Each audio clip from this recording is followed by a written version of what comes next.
My name is Officer Michelle and I work at the Brampton Fire Department. Today, I would like to invite you into my home so we can read one of my favorite stories. It's called No Dragons for Tea. It's about a little person who met a dragon on their way to the beach. Have you ever met a dragon on your way to the beach? Or maybe on your way to the park? I don't know. Wouldn't that be interesting if you saw a great big dragon? Well, let's get started in the story so we can find out what happened.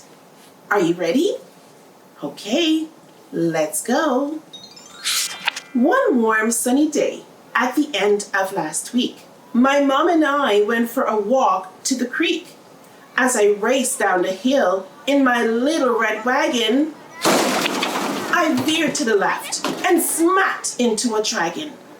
I suppose he could see there was fear in my eyes as I jumped to my feet, quite filled with surprise. He sheepishly grinned and stepped out of the way, but he seemed so polite. I asked him to play. He had a cute bear and some other toys too. With my shovel and pail, we'd have oodles to do. We ran to the creek and then on to the bay, where we played on the beach for the rest of the day. Oh, that sounds so exciting! Have you ever played on the beach? It's a lot of fun. It seems like it, doesn't it? Let's continue. Then Mom waved and said, "Now it's time to go eat. Let's pack the red wagon and head up the street." It's hard to stop playing with friends old or new, so I asked if the dragon could come to eat too. Mom wrinkled her brow and squinted her eyes, looking up at the dragon's incredible size. I begged and I pleaded, then said very sweet, "We won't make a mess. We'll be tidy and neat." So at last she said, "Yes, just this once I'll agree. You may have the dragon come over for tea." Do you think that your mom would let the dragon come over for tea? That's a good question. You should ask her. Let's continue. We had carrots and apples, thick slices of ham, with fresh homemade biscuits and strawberry jam, cold glasses of milk, and a great big dill pickle. But the pepper we sprinkled sure made my nose tickle. Then the dragon's nose twitched and he started to wheeze. His eyes misted up and he blew a great sneeze. Now, can we blow a great sneeze together? Are you ready? Let's do it. Choo! Well, we all know what happens when dragons achoo. Flames shot from his mouth and both nostrils too. Oh no, where there's flames, there's going to be a fire. Yes. Our tablecloth sparked and then burst into flame, and the curtains that hung right beside did the same. The smoke alarm rang. What a loud piercing sound! It meant get out fast, so I dropped to the ground. The room filled with smoke as I crawled on the floor and started to make my way to the front door. The dragon got scared and decided to hide, but I knew that when there was a fire, we must get outside.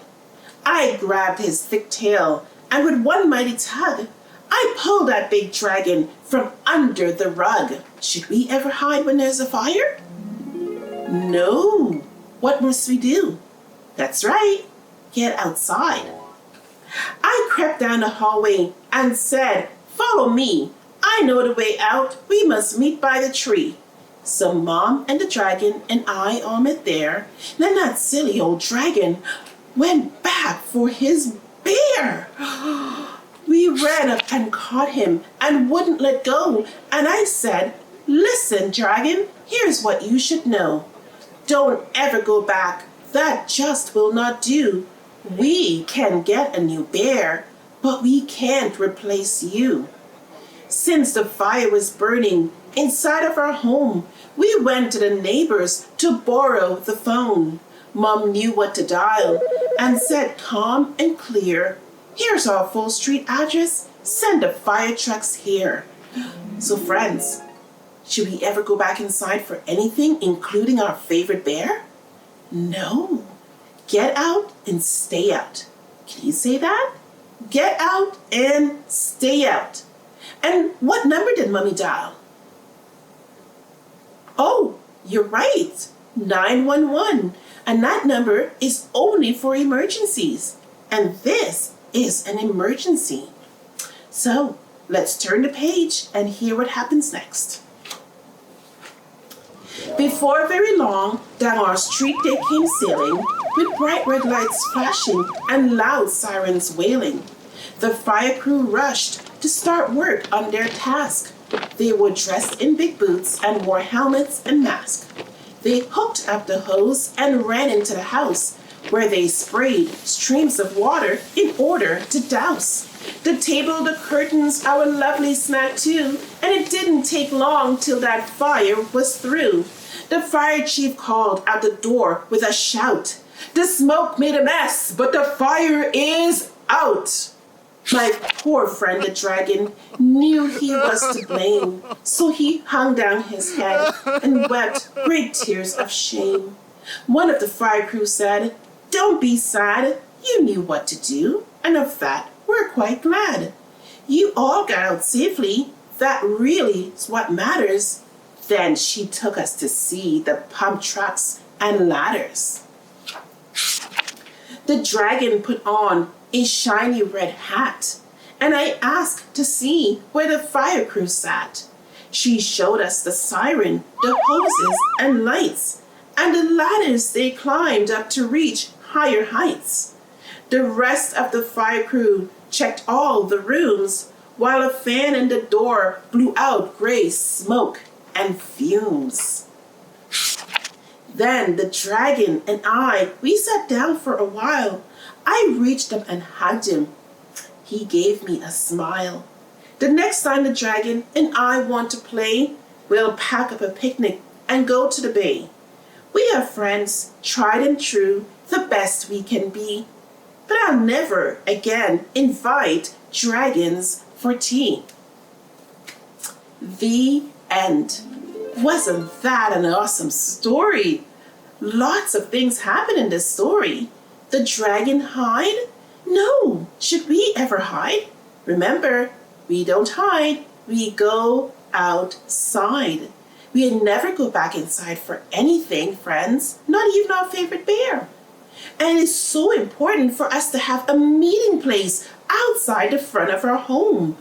That's important because we need to know that everyone is out.